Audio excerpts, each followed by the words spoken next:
নমস্কাৰ বন্ধুসকল, মই ইউটিউব চেনেল দীপঙ্কৰ মেডিকেল ৰিচাৰ্চলৈ স্বাগতম জনাইছোঁ। আজি আমাৰ টপিকটো হৈছে আমাৰ যি কিডনী হয়, কিডনীটো ক্ষতি কৰিব পৰা কিছুমান আমাৰ এনে অভ্যাস আছে। তাৰ ভিতৰত মই তাৰ 11টা অভ্যাস আপোনালোকক ক'ব ওলাইছোঁ। মানৱ শৰীৰত যিটো আমাৰ কিডনী হৈছে এটা গুৰুত্বপূৰ্ণ অংগ, কাৰণ কিডনীয়ে শৰীৰৰ তেজক শোধন কৰাৰ লগতে হৰম'ন উৎপাদন কৰে আৰু খনিজ দ্ৰব্যবোৰ শুহি নিয়ে।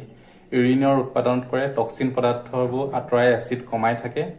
অথচ অজ্ঞতাৰ বাহিৰে আমাৰ বৃক্কবোৰ বা কিডনীটো আমি যত্ন ল'ব নোৱাৰোঁ। আৰু চিকিৎসকসকলে কয় যে আপোনাৰ কিডনীৰ কাৰ্যক্ষমতাটো যদি 20% থাকে, তথাপি তাৰে শৰীৰৰ প্ৰয়োজনীয় কাম কাজবোৰ আমি চলাব পাৰোঁ। সেয়েহে আপোনাৰ কিডনী যদি ক্ষতি হৈ থাকিলেও বা বহু বছৰ জুৰি সেই বিষয়ে আপুনি গম নাপাব। সেইকাৰণে গতিকে চিকিৎসকসকলে বৃক্ক বা নিৰঘাতক বুলি কোৱা হয় কিডনীসকলক। আপোনাৰ বৃক্ক ক্ষতি হোৱা বিষয়ে আগতীয়াকৈ যিহেতু গম নাপায়, সেয়েহে আপোনাৰ কোনবোৰ অভ্যাসে আপোনাৰ কিডনীযোৰ বা বছৰৰ পাছত বছৰ জুৰি কিমান ক্ষতি হৈ আহিছে, সেই অভ্যাসৰ বিষয়ে আপোনালোকে জানি থলে নিশ্চয় আপোনালোকৰ উপকৃত হ'ব। যধে মধে পেইন কিলাৰ খাব নালাগে। একদম হৈছে বহুতো লোকে পেট বা হাত ভৰি বা পিঠি আদিত সমস্যা, বিষ হলে বিষ আঁতৰ কৰিবৰ কাৰণে বড়ি বা পেইন কিলাৰ পিলবোৰ আমাক খাই দিয়ে। তেওঁলোকক গম নাপায় যে যধে মধে আমাৰ যিবোৰ পেইন কিলাৰ খোৱা হয় বা বিষনাশক যিবোৰ আমাৰ টেবলেট খোৱা হয়, সেইবোৰ তেজৰ প্ৰবাহত কমা আৰু বৃক্কবোৰ কাম কাজত বাধা জন্মায়। আৰু আমাৰ ছেকেণ্ড টপিকটো হৈছে যিটো আমাৰ মদ্যপান। অতিৰিক্ত মদ্যপানে আমাৰ কিডনী বা যকৃতত ক্ষতি সাধন কৰে, আৰু কাৰণ মদ হৈছে এনে এক প্ৰকাৰ বিষ যি বৃক্ক বা লিভাৰৰ ওপৰত বেছি চাপ প্ৰয়োগ কৰে। আৰু 3 নম্বৰটো হৈছে প্ৰচুৰ পৰিমাণে আমি পানী খাওঁনে।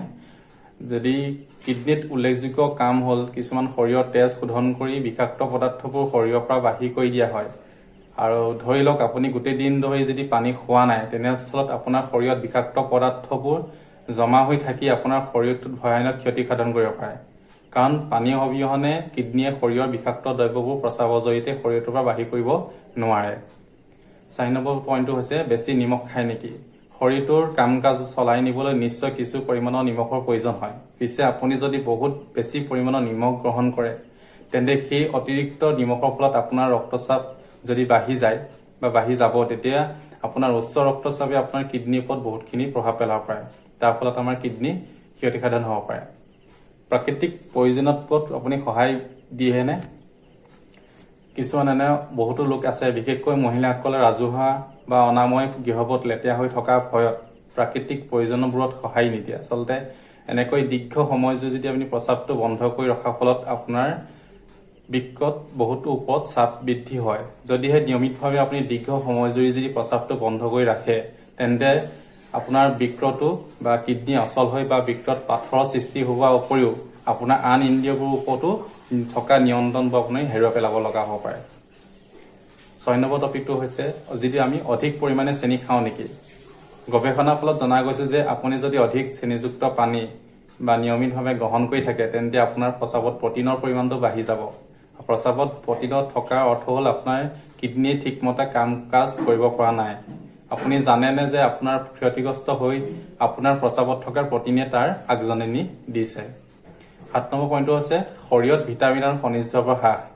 যদি আপোনাৰ কিডনীত সুস্থ হৈ থাকিবৰ কাৰণে প্ৰচুৰ পৰিমাণে সতেজ ফল মূল আৰু সেউজীয়া শাক পাচলি খাব লাগে, কাৰণ শৰীৰত ভিটামিন আৰু খনিজ দ্ৰব্যসমূহে পৰিমাণৰ হ্ৰাস পালে বা বৃক্কত পাথৰৰ সৃষ্টি হোৱা আকাংক্ষাটো বৃদ্ধি পায়। মেগনেছিয়াম আৰু ভিটামিনৰ B6ৰ পৰিমাণ যদি আমি শৰীৰত সঠিকভাৱে থাকে, তেতিয়া বৃক্কত পাথৰৰ সৃষ্টি হোৱা আকাংক্ষাটো কম হৈ থাকে। আৰু 8 নম্বৰ পইণ্টটো হৈছে বৰ বেছি মাংস আমি গ্ৰহণ কৰোঁ নেকি। অধিক পৰিমাণে পানীজাতৰ বা প্ৰটিনৰ অৰ্থাৎ মাংস, বিশেষকৈ ৰঙা মাংস, ৰেড মিট, ছাগলী, গৰু মাংস বা মাংস খোৱাৰ ফলত আমাৰ কিডনীত বহুত বিপাকীয় চাপ বৃদ্ধি হয়। সেয়েহে অধিক পৰিমাণৰ মাংস খাব নালাগে। আপোনাৰ বৃক্কই হতুৱাই বেছি কঠিন বা কষ্টকৰ কাম কৰাৰ ফলত আপোনাৰ কিডনীযোৰ অচল হৈ পৰিব পাৰে। 9 নম্বৰ পইণ্টটো হৈছে টোপনি কম কৰে নেকি। আপোনাৰ টোপনি যদি খুব কম হয়, তেন্তে আপোনাৰ বিভিন্ন ৰোগ হ'ব পাৰে। সেই বিষয়ে আপুনি ভালকৈ জানে। পিছে জানেনে যে আপুনি যেতিয়া শুই থাকে, আপোনাৰ কিডনীযোৰে তাৰ কলাবোৰৰ মেৰামতি কৰি থাকে বা অথবা আপোনাৰ তাক চেলবোৰ পুনৰুদ্ধাৰ কৰাত ব্যস্ত হৈ থাকে। সেয়েহে আপোনাৰ টোপনি ভাল হোৱাটো আপোনাৰ বৃক্কযোৰ কাৰণে সুস্থ হৈ থকা এটা সুবিধা হয়। 10 নম্বৰ পইণ্টটো হৈছে অধিক পৰিমাণে কফি খায় নেকি।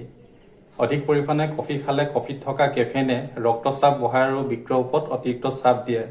তাৰ ফলত আপোনাৰ কিডনী যোগ ক্ষতিগ্ৰস্ত হোৱাৰ সম্ভাৱনাটো বেছি হয়। আপুনি বেছিকে ভোজন কৰে নেকি? বিজ্ঞানীসকলে আপোনাক ঘোষণা কৰিছে যিসকল ব্যক্তি দৈনিক